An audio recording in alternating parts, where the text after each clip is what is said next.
Hello and welcome to the Renewal Report. YouTube celebrity and godfather of abridging, Little Karibo has actually started to upload videos for the past couple of months, causing several complaints. As to before, when Little Karibo didn't post any videos for a couple of months, causing several complaints. It's not like it's his channel to do with as he pleases or anything. It's not like depression is a serious condition. Just get better, you punts, and make more Yu-Gi-Oh! Abridged. What's that? It's a medical disorder that isn't a sign of weakness or negativity? It's something that science theorizes could be caused by a chemical imbalance or brain structure? There's several different types, like postpartum and seasonal? It affects millions of people in America alone? You're fucking lying. I don't care what kind of video it is! Not usually one for talking about something that serious. It's just something that's been on my mind on and off again, and the comments I see sometimes, just those people being that, because maybe they don't know, because they don't know exactly what it is, kind of, and it's just, sometimes it gets discarded and thrown away as just having the blues or something like that, when it's actually becoming more apparent. And I'm glad that he's spreading the word. I'm more than happy he's getting that out there, so people do understand. But yeah, it's something that's been on my mind for the past couple of weeks now, and if I don't get it out there, I never will. It's just gonna keep. I always try to lighten the mood for most of my things in general and whatever, to kind of cope with my anxiety, which is often linked to depression, I find. And I personally used to get real depressed about just doing these, like when I would do these videos very early on, like my first year, I was like, man, I'm not getting enough views. It's the worst decision I ever made. Why did I spend over $200 on this if no one cares to watch? Later on, I don't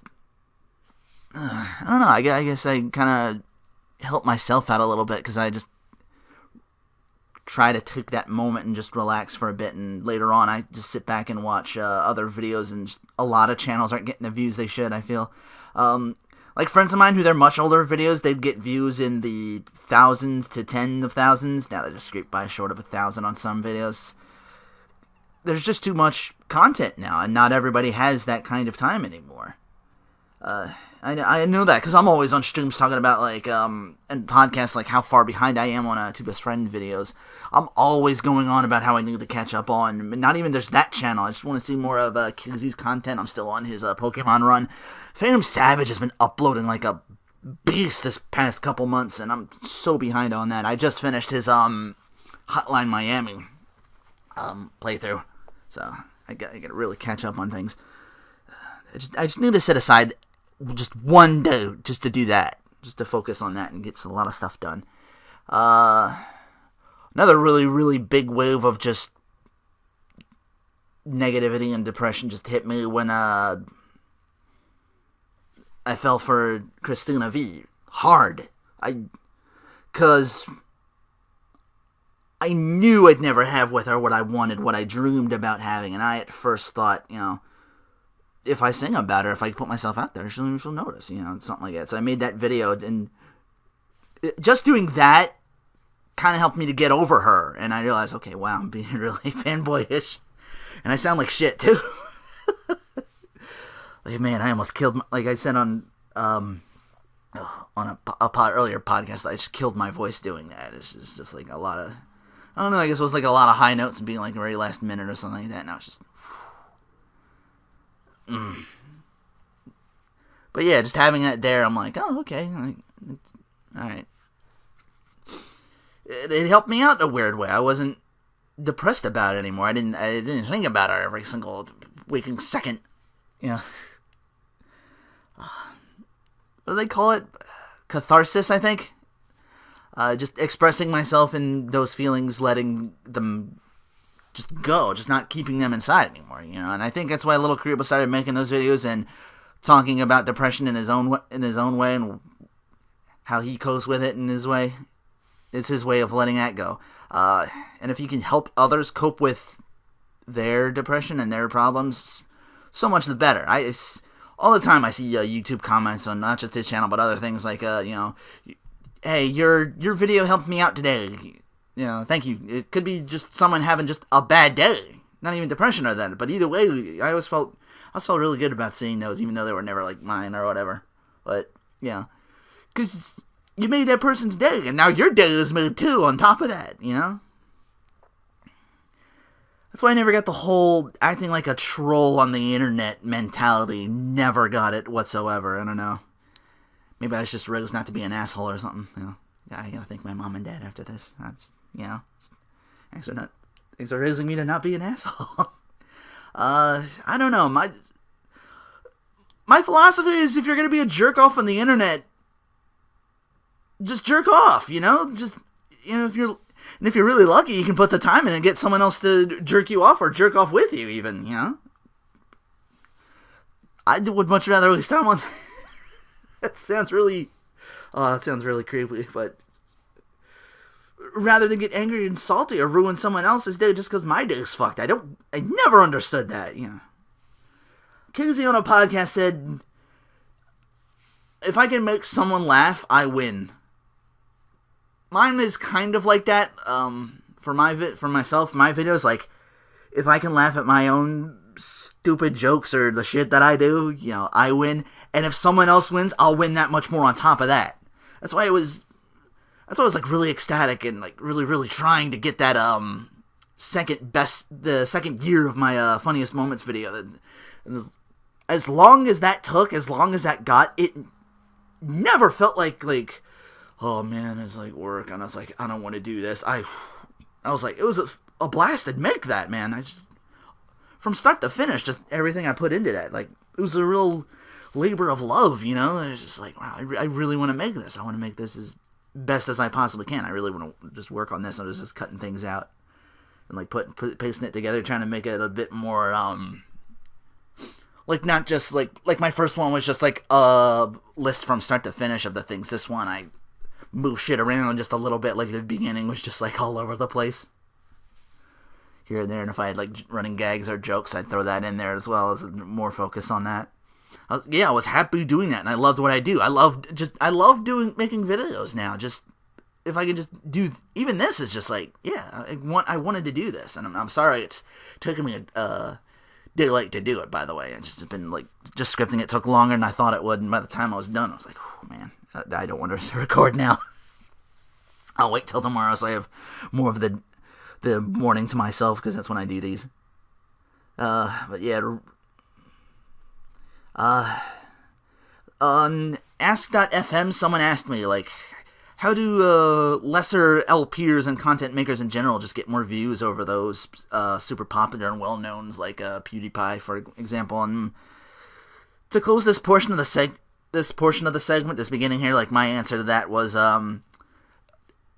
put the blinders on, don't worry about the views, don't worry about anybody else's channel, just run your race, just do your thing. The people come to you, so much the better, let them decide, because just continue doing what you do, and I say that to everybody, if you're feeling, like, down or depressed, like, just because if you are a content maker, you're not getting that much, I'm with you. That's why I did that one video of like, okay, these guys are getting like there was that one video where like, the Google Plus thing, and I felt that was like encroaching on smaller LPers because they weren't getting over or anything like that, so I'm like, okay, I'm gonna talk about these couple of guys who are not having that much views, aren't having that much subscribers, and I'm like, okay, I'm gonna spread the word and boost their channel, and I was real happy to see Dracus get in on that too, to kind of spread the word. You pay it forward. You want these guys. You want people to get out. You want to help people out. You know what I mean? It's just my little way of doing that. But yeah, just don't worry about other videos. Just run your race. Let the people come to you. All right, long tangent. Wanted to address it. On the actual podcast stuff that normally goes on, if you've watched my single players or come from the Multi-Tap podcast. And I've noticed there's like 4 or 5 different channels that call themselves the Multi-Tap Podcast, but we're the only ones with a hyphen in between the words multi and tap, so you know which one we are, because we legit. We're too legit. Too legit to quit. What? Yeah, KZ, he pushed the podcast the next week because, what was it? I think he was up to like 5 a.m. or something like, or like 6 a.m. or something like that. I'm like, oh wait, he did what I did. Like the day after that, coming up with like things and just watching things in general and just coming up with the podcast. Well, no, I spent yesterday coming up with the podcast. Sunday, I was just messing around and doing things. But anyway, what I played for the past week, I'm still going through Marvel Ultimate Alliance for my current Let's Play. I had bought that new fighting game, Under Night in Birth EXE : late. Try saying that 3 times fast. I ended up platinuming the whole thing, like in 2-3 days. I know nothing of what happened in earlier games story-wise. I think this game was just a remake of what the originally was. They just added a few extra characters. The story, they just kind of throw you in, and it's like basic generic anime stuff. Like there's this thing called the Hollow Knight that you're fighting through, and it comes out with like all the weird monsters that are called voids, and it makes me immediately think of Hollows. Even though the one void character in that game kind of looks like it's something from Evangelion with like the long, really lanky build with like the really long arms and stuff like that. But yeah, my favorite character play-wise in those are the main character Hyde, the pink-haired samurai character who uses Aikido techniques, you know, the quick sword pulls and stuff like that, just quick slashes, the Yuzuhira, I think it's, and the big burly guy with the who's a grappler, but he's got like these really, really long arms, like claws on the end. Oh, Waldstein. They got 2 guest characters in that, the main character from Akatsuki Blitzkampf and Sion from Melty Blood, who they call Eltnum. The hardest trophy for me in that game was get this 90-hit combo with totally not Yu Narukami, a character called Byakuya. I blitzed through Costume Quest 2 in 2 days, 100% of that as well, and the only reason I got that was they were handing out like free $20 codes for PSN, and I just picked that up because I was like, let's see if they've improved on the first game, because I played the first game and I was like, it was meh, it was okay. Let me tell you, playing that game and still grinding in Merkerker, you really sense how lacking Costume Quest 2 is. Well, I guess it's for a different audience, but anyway, the fighting is just very cinematic. It takes like 5 to 10, maybe even 15 minutes to just go through one fight in that game, whereas in default, I never mentioned this, but they give you there's a speed up option in that already, along with like automatically fighting and with like your brave turns, like you can just grind like super easy. Like you can do it with one hand. You can just hit like the D-pad even and just get through it. And with everything turned on, like I have like you can go into like a menu and turn the encounter rates. You can increase that or decrease it as well. Like there's a lot of customization with that game. Just really blew my mind. I was like, wow, this is amazing. But yeah, I was like in the mid-70s and just not even playing it for like a full day. I would just grind like here and there during work breaks and such, and I would just I'm in the low 90s now. So I gotta say I do like I like the concept of Costume Quest 2, because depending on what costumes you put on, you get like different attacks and such. My favorite costume for me is the hot dog, which when I first got it, I thought, oh, it's burger time, Conus Sky favorite game ever. But no, you turn into what looked like that 3-headed snake boss from Super Mario Bros. 2, Triclide. You're basically Cerberus, but you're a hot dog with like a bun over your body. So But the fighting in that is like very cinematic, like I said. So much that there's been a couple of times where the game will start to chug a bit, like especially on the overworld when you hit one of the buttons, you hold it down and you just unlike these like roller skates like in your shoes, and you're just moving like super duper fast. So the game will chug like crazy. And I actually glitched through a wall in one town at some point and ended up like trapped, and I had to like reload my save. Thankfully the game auto saves, so I wasn't that far off or whatever. Thankfully I was just like, Oh, I was not supposed to be back here. I broke the game. I went through a building or like a piece of something like that, and I just ended up like in the back world or something like that. I was like, I'm not supposed to be here today. But yeah, the game would just chug like in battle, and whenever I go for time hits, the button press will no longer sync up, and you'll get it like too early and fuck it up, or you'll get it too late and fuck it up. I didn't know the first game did well enough to get a sequel, but okay, it's for kids. I get that. They elongate the battles and make them flashy to pad the game out and make it feel longer than it already is. Speaking of kids, and autosaving as well, it apparently spoils them, because I was reminded of a call I got a few months back from my nephew, and he was asking me, how do I save in Pokemon X? And because most games nowadays save the game automatically, or the game like he does have a console. He has a Wii for like a the new Mario Brothers game, and that'll periodically come up and say, "Hey, you want to save your game?"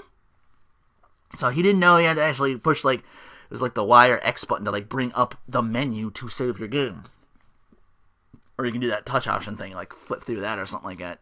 I forgot that was even a thing because I haven't touched Pokemon X or Y in a long time.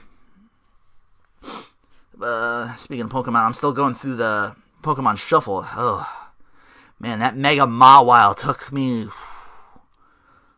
longer than it should have. I actually had to grind a little bit for the Pokemon you use, because you bring them in, and if they're stronger, they'll do more damage to it, and you can get through the challenge quickly, and you only have to do it in a certain number of moves, so I had to, like, build up my guys a little bit, but I now have it at my disposal. I've since gone to get, there was another Mega. I recently just picked up a Mega Ampharos, which is really cool, the electric dragon. Don't know what it'll come up as, because they usually they won't use both types, they only use, like, one or the other type or something like that.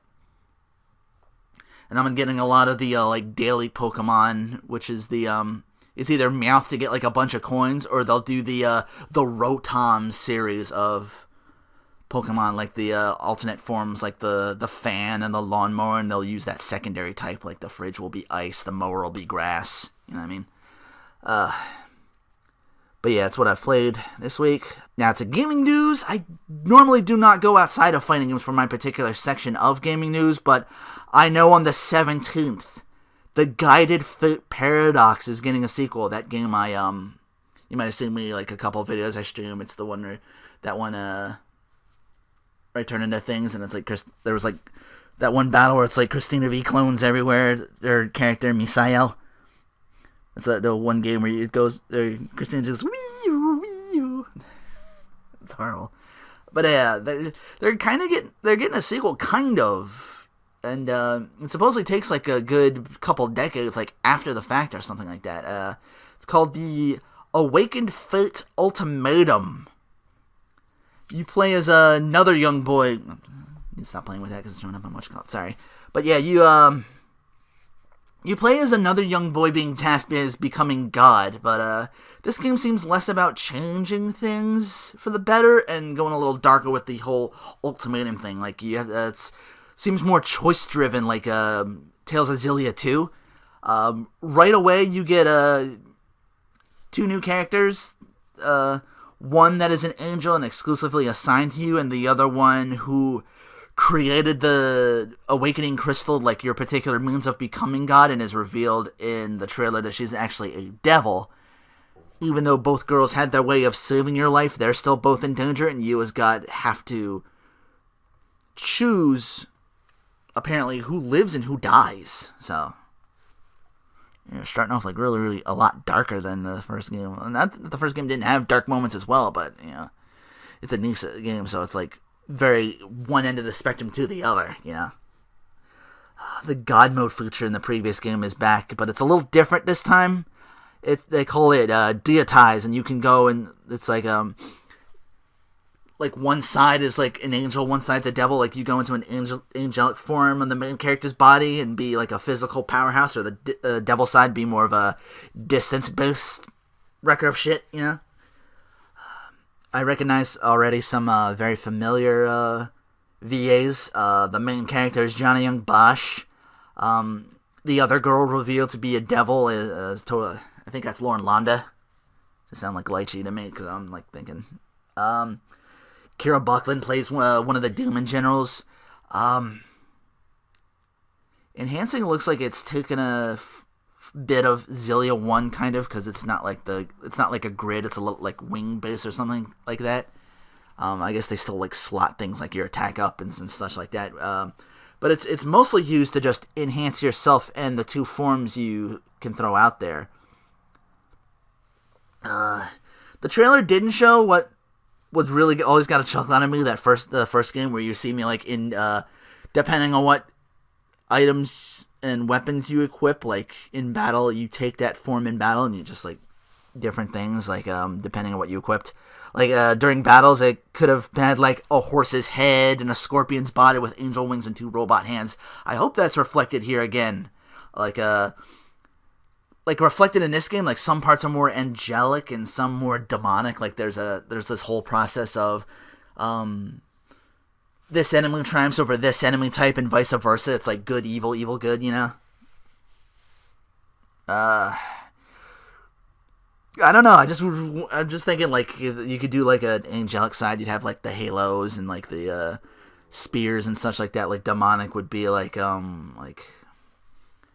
I don't know, maybe like barbed wire baseball bats, and you end up having like a fucking Cthulhu for a head and spider arms and like really freaky, funny, nightmare shit the first game you could pull off. I'm hoping that expanded. I didn't see that in the trailer. I just seen them look like really normal, and then they just show off like the angel and devil form, so they may be keeping that under wraps for now. I don't know, but I just hope that shows up again. Alright, now to the actual fighting game crux of things. Street Fighter V revealed more about the originator of the Sonic Boom, Charlie. He's back and he's pissed. You see him with like the head bling like before in the trailer, but he's also like really stitched up on one side of his face. So I guess they kind of like, I don't know, maybe Shadow like took his brain out and like refitted it with like a cyborg part or something like that. Like he's wearing more black this time, like with the yellow and the green, but it's like a lot darker now. He's got teleports and shit. He's doing like crazy command kicks with like the flash kick, but it's like on the ground, so it's like a sideways instead of going up. It's like a horizontal flash kick kind of. It looks amazing. He's got fucking teleports. The trailer had another stage hazard where he kicks Ryu into the subway train and he bursts. Pardon me. I'm excited. But yeah, he like kicks him through the subway train and he's lodged in the seat to just bust right through the front door completely. And there's a teaser at the end showing M. Bison with a new outfit from the looks of things. Like more cape, like on the sides or something like that. I'm still unsure where and when this game will canonically take place, because the look of Chun-Li and Ryu makes me think of Third Strike, which is like the latest game canonically, I believe. And but Charlie is from mostly Alpha, so it's anybody's guess at present. Tekken sure loves customization, don't they? Even to the point that Tekken 7 is going to have customizable life bars. And if you're playing the arcade, you can import your Tekken.net data from Tekken Tag 2 over to Tekken 7 and get a free Mokujin life bar. It's got like little wood and jungle vines all over it, and it's just like a little Mokujin like popping out the side, like, oh, yeah. Except he doesn't say anything. You just except for favorite ending, by the way, in Tekken 3 is the Mokujin one. He's just fucking around on the arcade machine, and his wife's like pissed off. He's like, "Do your fucking job," and she just uppercuts the shit out of him. Like, he's trying to get his game on. He's trying to get the Evo. Mokujin versus Justin Wong. Make it happen. Oh man. What's next? Brutalities. Remember those?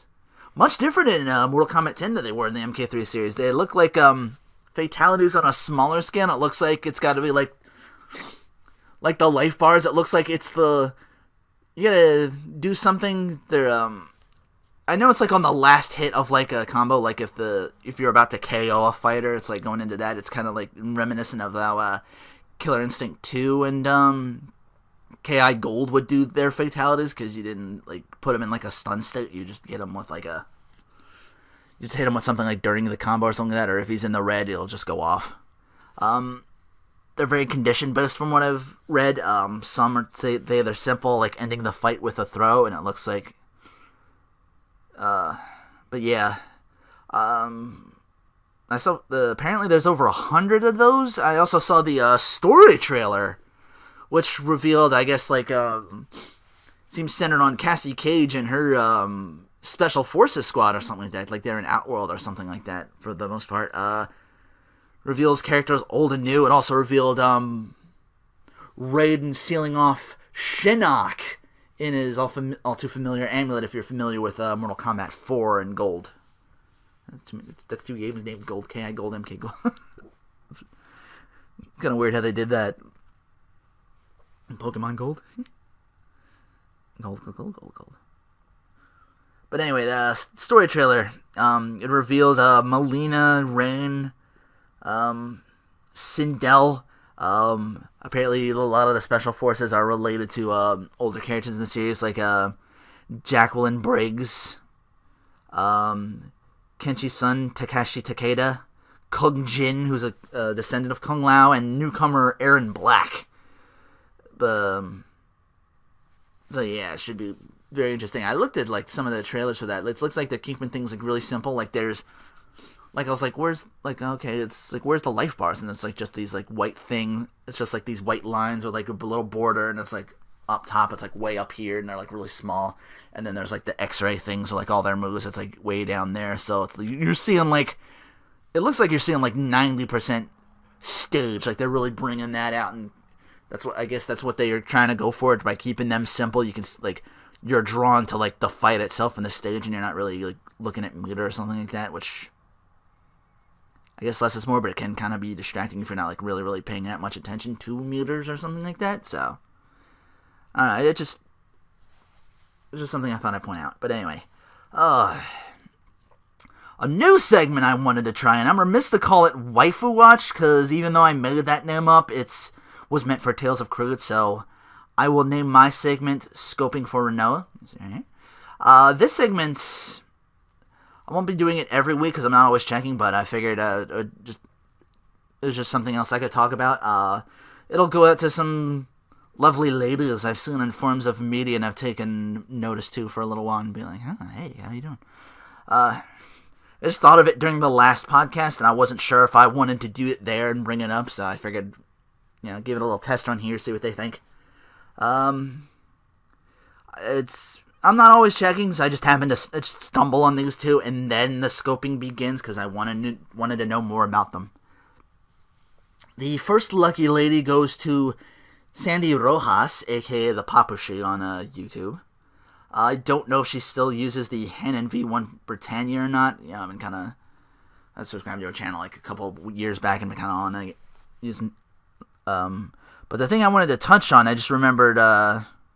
What brought my attention is that video she did on Valentine's Day. I just couldn't get out of my head, and I hear she's a finalist for Anime Idol, which is a competition to discover the next breakout voice actor or actress. So, best of luck to you, Miss Rojas. The second lucky lady, I stumbled upon her by stumbling upon this movie, a very dark comedy by the name of Chastity Bites.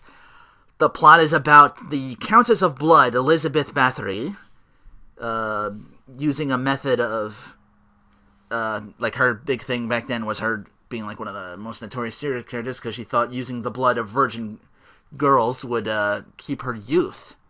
So she goes to, so she's very much alive and well somehow. Like, I missed like the first few minutes of this, so I don't know like the whole thing of this, but she ends up going to this college campus under the guise of a pro-chastity movement leader and brings all the girls together under this movement so she can, like, sex before marriage, like a whole total abstinence kind of thing they're going for, the pledge and all that. You're wearing like abstinence rings and all that nonsense. But, pardon me. So she could then use their blood to keep young. She would have like almost like this whole supply of just girls going from school to school and doing this, I think, or something. I don't know. it's an interesting mix of this comedy, suspense, little action, trickle of romance. It's kind of all over the place with that movie. It's like the movie itself. I didn't even look, but I'd try to keep an open mind. I don't know if I'd. It's worth maybe like one watch or something like that just to see what it's about. But the lady I took notice for is the main character of that movie, who is like this brainy hipster kind of character. She has like the hat on or whatever.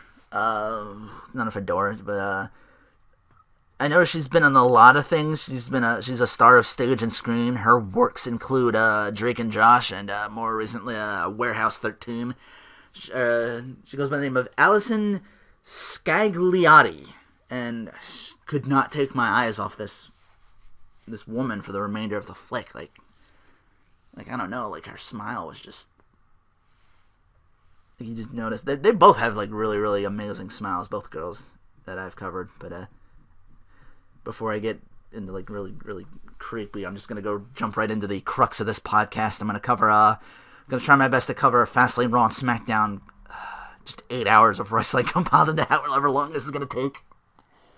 I didn't really pay that much attention to Fastlane because I was having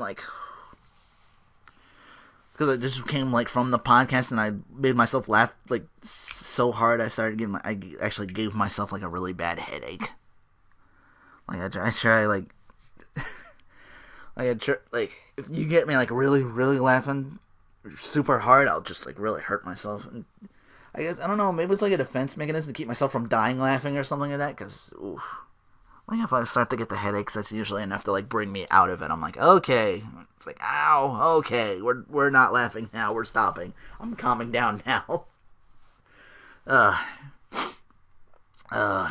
Fastlane, anyway, they kick off with a match I just found out that day on Wikipedia, looking it up, like the article or something like that for the previous podcast 2 weeks ago. It's a 6-man tag, seeing Big Show, Kane, and Seth Rollins going over Ryback, Ziggler, and Eric Rowan. Pardon me. Show just blasts Ziggler while the ref's back is turned, so he gets pinned by fucking Kane of all people. Once again, building him up only to let him fall so hard. It's just... They keep doing it, and it's just getting like harder and harder to watch and get involved with this. Like, you know? Like that coupled with my bad headache, and I was just like messing around on Twitter for like other things, and I was looking up... I was trying to sync my trophies or whatever, so I actually like was like kind of all over the place. I didn't pay as much attention to this as I could, so my thoughts on these are a little hazy. So I'm just gonna try my best. But anyway, it was just a lot of little things just coupled together, just like one really, really big thing. So I was earlier kind of miffed about the pin drop levels, very little adulation Memphis crowd. Save for a few moments here and there. I wasn't too hard on them, even as if I was watching, I probably would have been. Because probably a lot of these matches were probably really, really good. I just dismissed it because I knew what the ending was going to be. But anyway, after the match, Randy Orton just shows up and RKOs everything in sight. Rollins runs for the border wherever Jon Stewart is, because they apparently have a feud or something like that. WrestleMania is all about that star power, so I don't know if they're doing a thing. I don't know if it looks like they're going to do Orton Rollins for Mania because he's got to get back at him or something like that. Because he took him out for like a couple months, like he put him on the shelf. Because the cinder block thing and all that, the Authority kind of turned their back on Orton because he was acting like a raging dick, and you know, it's like, all right, well, we can't control this guy, you know. Triple H just looking over like really, really like dejectedly, like he didn't want to do that, but he's like, you know what, fuck it, you're acting like a raging dickhead, you know, we gotta put you in your place. Really quick match between the Dusty Butts. Stardust gets just he goes for a body scissors, but he gets like backsided into a pin from Goldust and just loses in like nothing. So Stardust comes back at him after he meets up with Dusty Rhodes backstage, and we finally get some context over this heel turn of his.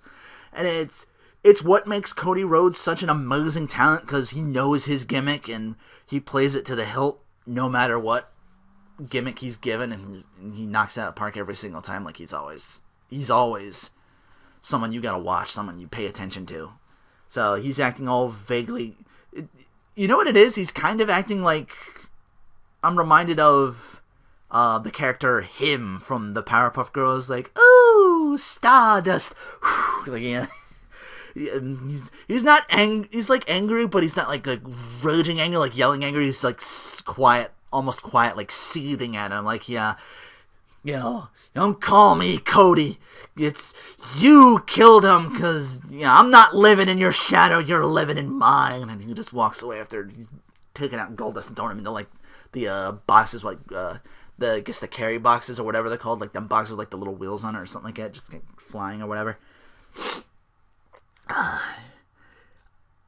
I didn't think Cesaro and Kid had this one because they were winning too much on free TV, and I thought, okay, well, because of that, the Usos are totally going to retain the tag titles. But no, and this was the match I missed because I was sinking trophies, and because I was like, oh, did I get my 100% platinum yet? And I'm like, oh shit, I did. Like, I finished a mission as Fastlane was coming on. So I'm like, okay, I'll flip to that, and if anything like boring or nothing I care about's coming on, I'll come back real quick, or if they're just like talking or whatever, I'll try and come back real quick. And it was like, oh, it's the Usos. So I'm like, well, they're gonna retain. So, and that took longer than I thought, because when I came back, the match was already over and Cesaro's music was playing. I'm like, oh shit, I missed the fucking title change. I was like, wow, that would have been awesome. I would have been hype as shit. Oh man. Because I didn't think the Usos were gonna lose at fucking at Fastlane. If they were gonna lose, they'd probably do it at like WrestleMania. Like that was my thought anyway. But yeah, I come back and Cole's like on commentary congratulating the new champs with the music going on. So I probably missed what was the whole highlight of the whole pay-per-view, just that title change. You know, it was probably an amazing match between those guys. You know, like it was just like the Usos. I just thought they were, like I said, they were winning too much on free TV. I thought, they do that thing what they usually do is they let the other team finally go over them for once. Like when it matters, when the title's on the line, the other team will sometimes win. So I thought that's what was going to happen here. So I dismissed this match, and now I have egg on my face because of it. I'm like, fuck, I missed it. Next is the confrontation between Triple H and Sting. Triple H coming out in street clothes. His hands are taped up, so he's fucking ready for a fight. He says, I regret shoving Flair on Raw last week. That's something I didn't cover because I just jumped through Fastlane. But yeah, they had a segment with Ric Flair. Like, Flair's like, hey, you know what? I've known Sting for a while, and, you know, if you're going to deal with Sting, you're going to finish him off, then finish him off. Don't let me see him knocking you on your ass like he did last week. And Triple H just pissed and indignant and just shoved him down on him and his. And he's like, I'm gonna fucking boot Sting and boot his ass. But yeah, he says, I'm the heart of the WWE. And Sting comes out to like a dull roar from the crowd. He did get a Sting chant, but man. Memphis showed up for like a 3-hour sit down, or apparently, and just was not. I don't know. I guess they weren't into it because maybe they knew the ending too, that Roman was gonna go over, and maybe they weren't like, they were just like, let's not get our hopes up. You know what I mean? But man, to just shit on the entire pay per view like that just seems. I'm sorry. I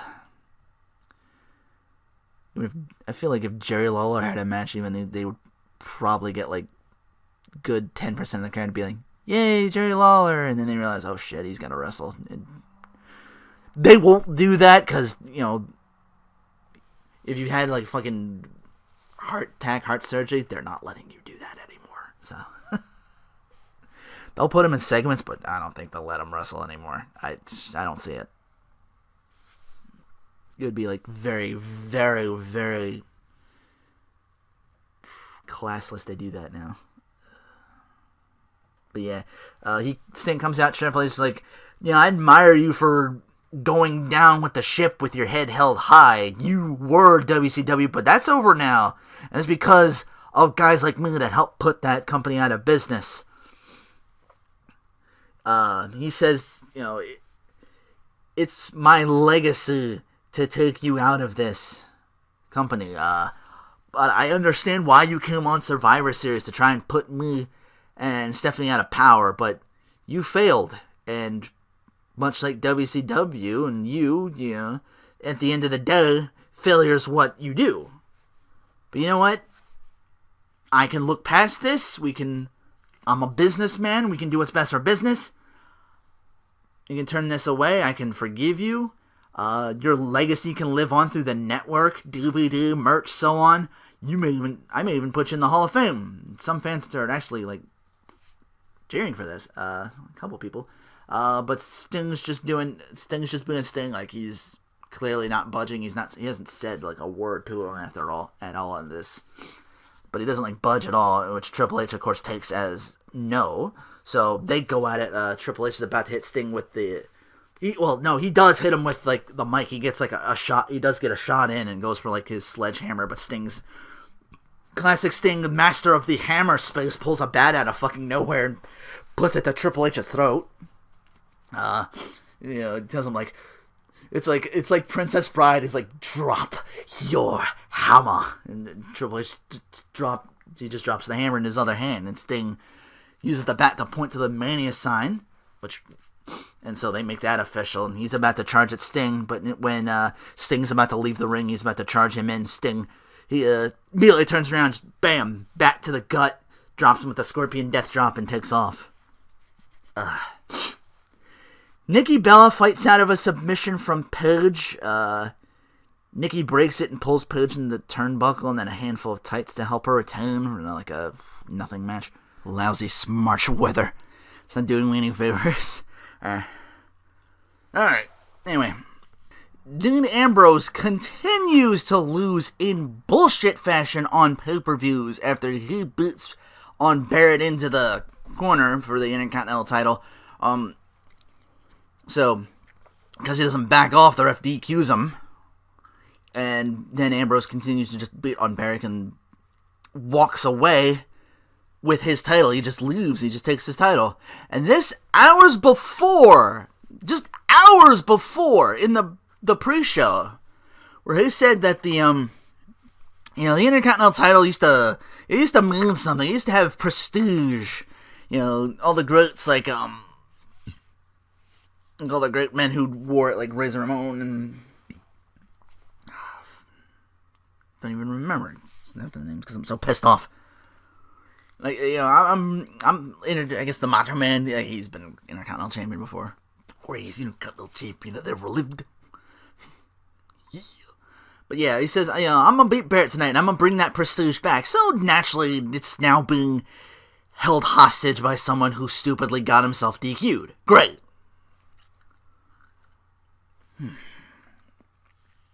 Sorry, I just really... Once again, why I can't really get involved, because they keep doing shit like this, and it's hard to be a fan sometimes. It's hard to give a shit, because it's clearly they don't either, Your company doesn't give a shit and does stuff like this. How do you expect us to? How do you expect us to tweet and stuff like that? It's Ziggler, he lost to this guy for the up to time. Okay, and sun rises in the east, who gives a shit? Yeah. Anyway, what was next? The fucking Undertaker. Yeah. No, it's Bray Wyatt in a casket with a bunch of druids, teasing what a good 99.9% of us have already confirmed. And I'm a little less uneasy about this one, because Bray and Undertaker can probably carry each other to a great match, whereas Brock Lesnar would just beat the shit out of you. And that was my whole problem with that match. So, it's just two guys who command attention due to their allure and on being on the mic even before they compete in a ring. So, kind of looking forward to this one. Maybe there's a little bit of trepidation there, because it's the whole thing. We haven't seen Undertaker since WrestleMania 30, where he lost to Lesnar. Like, and he hasn't been on since. Like, it's all been Bray just talking like, come at me, find me. Yeah. So the way I would do this, I wouldn't even have Undertaker show until the day of the match. Like, really tease this thing. Like, I have no doubt Bray can just, on his own, just really, really build this match. And, we get that will he, won't he factor. Like, is he 100%? Is he coming back? Did Brock really do a number on this guy? So they could really, like, mistake this thing, man. They just keep this thing going. And Bray alone can just carry this whole, like, promo thing with his promos and stuff like that. I have no doubt about that. It looks like that's what they're doing. I hope that's what they're doing. Like I said, I hope he doesn't come to, like, the day of. Like, just really, really tension this thing out, Something else I look forward to is the match between Cena and Rusev for the U.S. title of all things. Cena in the mid-card. Weird. I guess they're really doing this thing where Cena might be, like, the past. Like Rusev said, like, maybe he's no longer as good as he says he is or where he should be. Maybe he's not the face that runs the place anymore. Maybe we're looking for somebody else, and that's what it looks like we're doing here. Because a lot of the guys who look like main eventers are competing for mid-card titles, and a lot of the newer cats are being given their option to go in for, like, the big gold or whatever. So, even though they have their problems, it's really interesting to see where they're gonna go with this. Could be good, could be bad, who knows? Wait and see. But yeah, a really good back and forth match. This is one I paid a lot of attention to, and it probably is my match of the night if I had, unless it was like the Cesaro thing or whatever, because I didn't see that. Especially 9 days after the fact. Again, my recollection's just really fuzzy. A lot of people are just mad too, which is a shame because there were probably some amazing moments like this one. So, the match ends with, Lana distracting the ref, ring Rusev. Like, there's a really good back and forth, and it looks like Cena breaks out of the accolade, because it's Cena, that's what he does. Breaks out of all your submissions. Kicks out of all your shit. I think he sells the merch. But anyway. Really good ending. Like, I don't really care for, like, screw job endings, like before, but there's a way to make that work and a way that doesn't. This one, I think, does work for both guys because it keeps Rusev undefeated, but there's that for like there's like that silver lining at Cena where like he had to cheat to beat him. So Lana distracts the ref and Rusev just low blows Cena. Like he just kicks him right in the gonads and just applies the accolade, and Cena just passes out. And Cole in commentary is like, Cena lost, but he never gave up. I'm like, hey, you get that silver lining out of there. Let those of us who enjoy Rusev, like myself, enjoy this moment here. Like, he went over Cena. Yeah. By hook or by crook. But yeah, the main event, we knew what the ending was, and that's what it was. It was probably the longest match of the night. It was probably really good. It was a good match, but again, like I said, my head was just not being very comfortable with me, and I was trying my damnedest to not fall asleep or anything like that, and it's just really, really... So, but, I remember the ending being like Daniel Bryan just getting in his face and being like, yeah, you won the match, you better beat the piss out of Brock Lesnar on Sunday, WrestleMania. He's like, you beat the crap out of him. And now it's Fastlane on to Raw. Orton comes out immediately, wants Rollins to get down there so he can beat his ass. The entire authority comes out with Stephanie playing mediator the whole way through. Triple H's best friend is just dejected. Like, he's really selling the beating, the embarrassment. Like, he got bested last night, and he doesn't say a word the entire night, like, at all. Like, you see him in, like, a segment or two, but he's just, like, he's pissed, man. He's just look over him, he's just like, fucking Sting, fucking WCW, fuck this mannequin. Maybe not that last part. That's I'm sorry. That's a little creepy. Steph says, pretty much what I've been saying. Pretty much what I said. Like you didn't give us a choice. You were kind of acting like a crazy dickhead. Yeah, but we're willing to forgive you and welcome you back with open arms. Orton's like, he's not having any of it. Says, I've come back to kick ass, not kiss it. Big Show gets in a few words saying, I get where you're coming from, but I'm a guy who put aside the anger and hate I had for them, and you know what? It's become the best personal decision I could ever make when I joined the Authority. How? You're not competing for the title. You're not going against Brock Lesnar, mostly because Brock Lesnar kick your ass, and no one would buy actually the fucking New Year, baby. The Big Show, the New Year's, baby. I don't know. I guess he was having fun. I keep doing that. Goddamn. But Stephanie ends it with the fans are clearly. Like, these fans are cheering them. Like, I forget where it was, but, these guys were actually, like, awake and actually cheering for Randy Orton. So, Steph's, don't listen, they're cheering for you now, but, let's face it. You don't really care what the fans do. You're not a good guy. You never will be. You belong here in the Authority. We can discuss this more if you are willing to, come to the back with us. We'll have a meeting. And Randy's like just standing there, not budging, and so the Authority takes off. Triple H looks him over once, but again, he doesn't say anything. He's just like, and then he just looks him over with kind of an anger, half anger, half disappointment, but mostly anger, because again, he's just thinking about getting bested. That's his whole process of that. Just him fucking goddamn staying. But so they leave.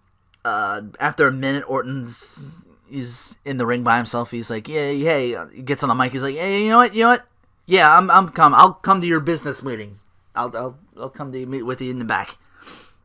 And then Ziggler gets built back up again in the first match of the night by going over the IC champ without his IC championship. Bad News Barrett. Truth is on commentary for this after beating Barrett the previous Thursday just before Fastlane. So, is the IC title just the jobber title now? I know the Spoonie one touched on that, but man, it's becoming abundantly crystalline clear that he's 100% right on the IC title being worthless at this point. The match ends. Ambrose taunts Barrett as Ziggler looks over the belt. Ambrose gets in him. They kind of tease a thing for a while, and Ambrose just walks to the back with the championship still in his possession. But we go to the backstage meeting that goes off almost without a hitch. Rollins and Kane are both trying to put their 2 cents in because they got attacked. Kane last night eats an RKO immediately. He's one of the guys. He's like, it's fucking Randy Orton. This guy's a fucking lunatic. I don't even trust this guy. And Steph's like, I'm talking to the face of WWE here. I'm running this shit tonight. And she pretty much is, because again, Triple H just standing there, just he's about to explode, but he doesn't want to, just for the sake of this going well. And Stephanie's just doing all of the talking tonight. And it looks like things are A-okay, because Orton and Rollins are just very grudgingly shake hands. Rollins, I think one of them extends his hand, or Rollins extends his hand. He's just okay, if I have to. It's very much the principal's office. Rollins is just I don't want to shake his hand. She's like, do it, fucker. The Randy Orton's gonna kill us all. Maybe not that far, but you know what I mean. It's just I fucking want to do this, man, but god damn it. Rolling with the Authority, so that's I gotta, you know what I mean? So they very grudgingly shake hands, and Steph announces, it's gonna be the team of Orton and Rollins versus Reigns and Daniel Bryan at our main event. So much for the undefeated streak of the Ascension. They job immediately to the returning primetime players as Darren Young looks like he's been replaced by an evil version of himself, like on Star Trek, because the weird goatee of his. I just remember that being a thing, mostly go for South Park, where they did like the evil versions of everybody, but the evil version of Cartman was like actually really nice. Yeah. But then the Ascension just immediately rises up and just boosts the shit out of him. So, yay! No one got over, and this is a completely fucking wasted segment. And then we get to Roman Reigns' appreciation segment.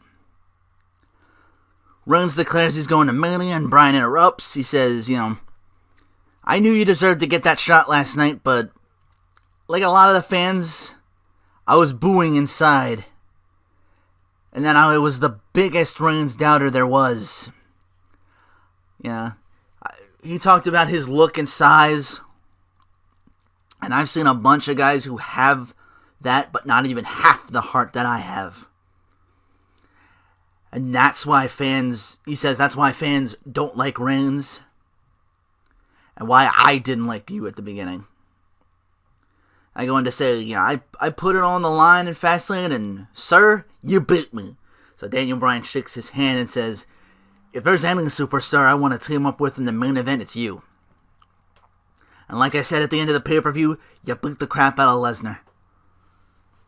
And he takes off as Roman Reigns. The appreciation segment continues with Paul Heyman now congratulating Reigns and says, I would take, if I was a betting man, I'd take you over Cena, Austin, Hogan, and San Martino. I picked you to win the Rumble. I picked you to win Fastlane. You are the right guy in the right place at the wrong time, because you're not fighting a man at WrestleMania. You're fighting a beast. And you cannot conquer Brock Lesnar. Reigns closes by getting close to Heyman now and says, you keep telling me I can't. Give me more motivation. Respect goes out the window because it ain't about beating Lesnar, but how I beat him. Screwjob finish making Reigns the next Paul Heyman guy, and that's how he beats Lesnar and gets him off TV so he can go back to UFC? It's just a theory of mine. I don't know. It's happened before with like Paul Heyman has a history of screwing over people if he sees like the next thing coming down the line, and it looks like that's what they could do with Roman Reigns. Like if they were gonna turn him heel, putting him with Paul Heyman is probably the best thing they could do with him. So if that's what happens, hey, job well done. More power to you. That might be a thing that might actually save Roman Reigns and actually make him like this legit believable heel, because he's got Paul Heyman in his corner, because he's a Paul Heyman guy, I endorse this guy, and because people like Paul Heyman, they might start to like Roman Reigns, especially if they like him as a heel or something like that, because he might get over that. Because I know I said they shouldn't turn Roman Reigns, but if you were gonna do it, this like the whole thing where it says how I beat him, I'm just like, oh man, just the gears in my head started spinning. I'm like, oh, this could be great. This could be the thing that turns this around. Like, this is what they could need. But yeah, the Usos get their rematch clause, and they win, but it's by disqualification after the ref sees Natalya get involved by, kids got a leverage pin on one of the Usos. He's using the ropes. Naomi sees that, goes to break it up. Natalya sees that, she takes her out, and then one of the Usos is on the top rope. She hits the ring or something like that, and he makes him crotch himself on that top rope, and the ref sees that and is like, calls for the bell. So the heel turn is complete. Again, my theory on Twitter was, her with pink in her hair, that's why she's come back to heel. It's like it changes her or something like that, the pink hair.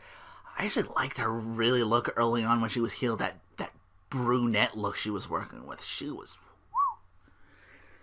not that she's not drop dead gorgeous already as a blonde, but the brunette look for her, it was just, wow. Like, even more amazing, Stardust gets distracted by Goldust coming out and loses to Jack Swagger in very quick fashion. As does the team of Paige and Emma to the Bellas. Paige just yelling at Nikki for, cheating, and gets pushed off by Bray, which somehow distracts Emma, allowing Bray to just drop her on her face and get a W in, not even a full minute. Give Divas a chance. I don't know if that happened this week or the next. I forget. This might have been the start of that, though. I don't know. Because this was... Wow. Now, in between those two matches I just described that took nothing at all, was a Cena segment saying that, for the first time in his career, Rusev was looking into the eyes of defeat. And he had to resort to cheating, had to resort to winning the way that he did, Rusev proves that he was a coward last night, and Rusev and Lana comes out and pretty much say, hey, you gave up. You're beneath us now, We want you to admit that Russia and Rusev are better than you and America. And Cena, of course, gets pissed that Rusev's talking shit about America, so he challenges Rusev at Mania 31 for the U.S. title once again, and Rusev is like, bitch! He doesn't say that, but I just love that one part, be like, bitch! He basically says, no, you already beat your, fuck you, we're moving on. Does his thing, he drops the Russian flag over the ring and leaves. This could be something interesting here, because now Cena has got to convince Rusev to fight him again. I want him to face Rusev in a... Like WrestleMania 31, they have, the production thing. They did what they did for WrestleMania 2, and it's like, we're going to cut to this other ring. We're in the Russian Federation or something like that, and Cena comes out to, a chorus of boos, and Rusev gets, the Russian national anthem. I'm just like, Rocky IV this bitch, come on. Wouldn't that just be amazing? Although, I don't know. Mostly because he's not with us anymore. I was about to say coming out to James Brown. He'd come out to Wiz Khalifa, who's hosting the week after this. I still have to cover that, and it's Raw's all over the place. So once again, sorry it just took so long. I meant to do this yesterday, but it is what it is. Anyway, Orton's backstage with Rollins saying they're on the same page for the sake of what's best for business. I'm not going to forget what happened, but you know what? I will shake your hand, and that's what they do.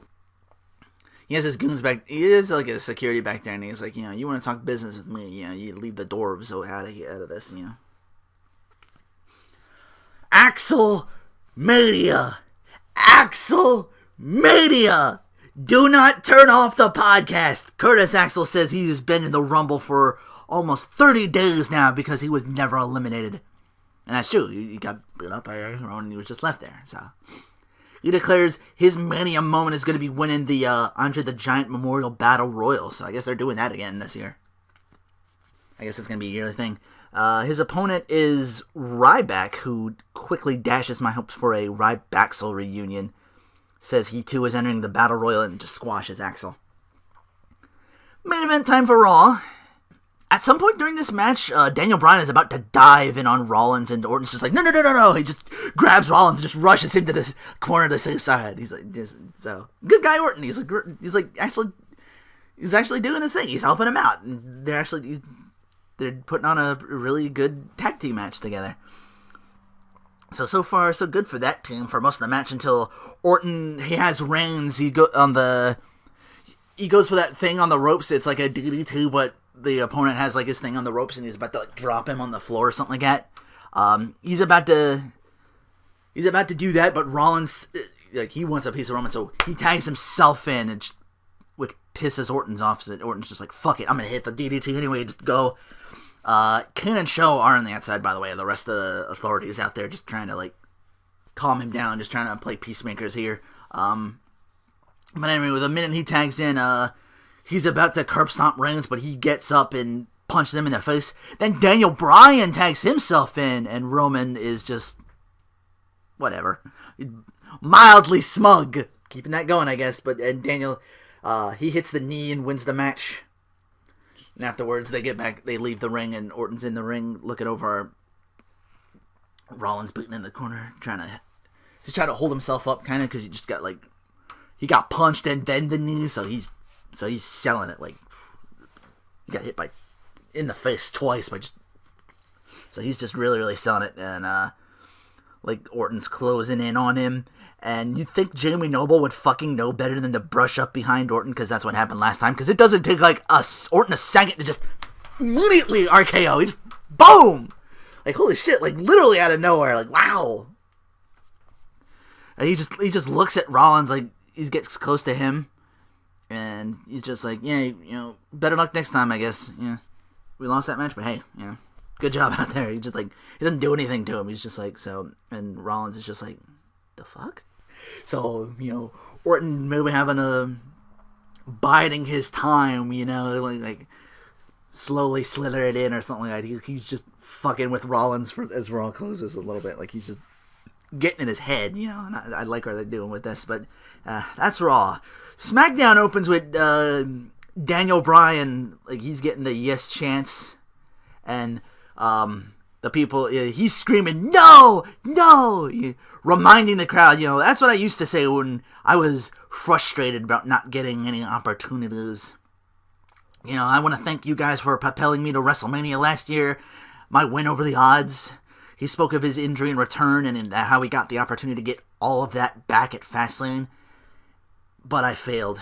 And people at backstage, they're asking me, is the Yes Movement dead? To which he again begins screaming no over and over. I still got plans for Mania. And he gets interrupted by Bad News Barrett Singh. And he says, losers like you don't deserve the spotlight. And he ends up getting interrupted by Ambrose still holding his Intercontinental title. So they brawl for a bit as Daniel Bryan gets a hold of the championship. Barrett gets up after booting down Ambrose. Barrett's like, it's just, it's my title. Give it back. And Bryan's like, yeah, okay. He hands it back, and then immediately just Ambrose and Bryan just beats on him. So Barrett's got his title back, but he gets a beating for his trouble. Is the thing of that. Ambrose would remain in the ring to go on to beat The Miz sans Mizdow. Natalya surprises Naomi with a discus clothesline to win her match. Rusev's segment in the ring where he calls the U.S. title the symbol of an American champion. Lana defines an American champion as one that stands tall above all else, above adversity and everything. Just like Rusev. And they show a still image of Sunnah passed out after he lost at Fastlane. He's just like on the floor, just unconscious. And Rusev's like, Cena gave up like all you other Americans when things get too tough. Lana goes on to read a email, quote-unquote, from Vladimir Putin, which, quote, salutes Rusev for turning down Cena's rematch and praised him for being the greatest U.S. champion of all time. And Rusev's like, I'm going to have a great match at WrestleMania, just not against Cena. I dealt with him. He's done. Jack Swagger interrupts. He gets involved, which goes about as well as you'd expect for that. Like, I forget what he said, but, he just immediately gets squashed, like, and after beating Stardust, too, so, he gets squashed. Like, what does that make Stardust at this point? Like, he's just, like, does he start losing matches until he's, like, gets fed up and starts bringing Cody Rhodes back? We get the, whoa! You thought that I was dead, whoa! But I was the Stardust the whole time! It's not dark. He said Cody's dead. He said Stardust is saying Cody Rhodes is dead because you killed him, Dusty Rhodes. Great match between Daniel Bryan and Wade Barrett. Once again, Truth is on commentary. Funny / kind of racist moment if you think about it, because he's being very stereotypical in a way. Cause, I know Keep It 5-star on Twitter is like not a big fan of R-Truth at all. And I'm like, yeah, kind of. And he kind of stereotypes a stereotype because Byron Saxton is on commentary and he mistakes him for Jonathan Coachman. I heard on commentary like he called him Coach, and I was like, it was funny at first, but then but then thinking about it, I'm like, that might be misconstrued as racist. I don't know. You overthink it like that, and I'm just like, But yeah, Bryan wins due to Barrett being distracted by Truth now stealing the Intercontinental title. So, Barrett, Truth, Ziggler, Bryan, Ambrose. And I did watch Raw tonight. We do get our 6th for that match, so. I was thinking Sheamus at first, unless he's just going to be going into Battle Royale and winning that thing. I guess that's what I'm thinking now. But anyway, Byron Saxton interview with Roman Reigns, Reigns goes on to say, I hate the word can't. I hate being told I can't do something. I can slay the beast at Mania, but I recognize how tough he is. I need to train harder than I ever had. Maybe I tap into my family resources to find out how to beat Lesnar. And then he gets abducted by ninjas. No, wait, wrong show. Sorry. Ninjas! There are ninjas kidnapping people. One of the funniest fucking segments of Wrestle. I'm sorry. Although Samoan ninjas would probably be the hardest of motherfuckers on the planet. He goes on to say, I hope Lesnar gets cocky because he's looking at a man from a proud family looking, I'm providing for my family's future. I gotta look out for mine. So, backstage, Dean Ambrose, he meets up with R-Truth and it's like, hey, it's a good title you got there. Can I have it? Can I have the title? And Truth is like, yeah, sure, okay. And so Ambrose once again has the title. That's not his. Axel-Mania! He botches and says that he's been in the Rumble for 32 hours instead of days. And who jobs to Fandango in 30 seconds? Oh, Christ. Oh, damn it. Fucking Fandango. How is he beating dudes? Why did they throw jobbers to this guy? And it's like, I know they gave him Chris Jericho at WrestleMania, but doesn't make any sense. Jobber he's like the alpha jobber. He beats all the other guys that they're not doing that much with, which is a shame because Axel-Mania is actually starting to get over, and not just with me either. Not just because they think it's hilarious. Oh man, I can't wait to cover that. But yeah, he jobs. Adam Rose jobs the Goldust in about a minute. Post-match, Goldust gets jumped by Stardust disguised as one of the Rosebuds. He's the only one wearing something and just gets beat on. First match on the Fastlane pay-per-view becomes the SmackDown main event, only this time the faces win. And that's SmackDown, which concludes the end of this podcast. Thank you all for listening. I hope you enjoyed. I'm sorry this was a day late. Scripting took this way longer than I thought. Take care.